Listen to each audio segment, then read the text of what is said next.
ताज्या घडामोडी पाहिजेत तर मग C24 तास या आपल्या यूट्यूब चॅनलला लाईक करा, शेअर करा, सबस्क्राईब करा आणि बेल आयकॉनवरती क्लिक करायला अजिबात विसरू नका। युवा नेते अक्षय कर्डिले यांचा सध्या राहुरी तालुक्यामध्ये दौरा सुरू आहे। विविध गावभेटी आणि नागरिकांशी संवाद साधत ते स्थानिक प्रश्न जाणून घेत आहेत।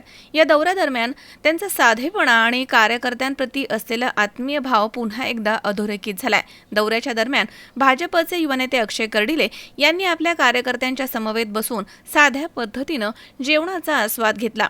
कोणताही दिखावा न करता सर्वसामान्य कार्यकर्त्यांमध्ये मिसळून त्यांनी भोजन केलंय आणि त्यामुळे उपस्थित कार्यकर्त्यांमध्ये उत्साहाचं वातावरण निर्माण झालंय।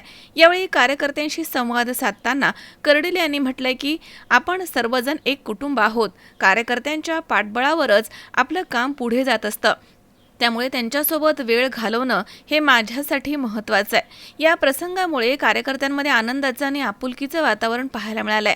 कर्डिले यांच्या या साध्या आणि शेतकऱ्यांच्या मातीमधल्या स्वभावाचे सर्व स्तरांमधनं मोठं कौतुक होत आहे।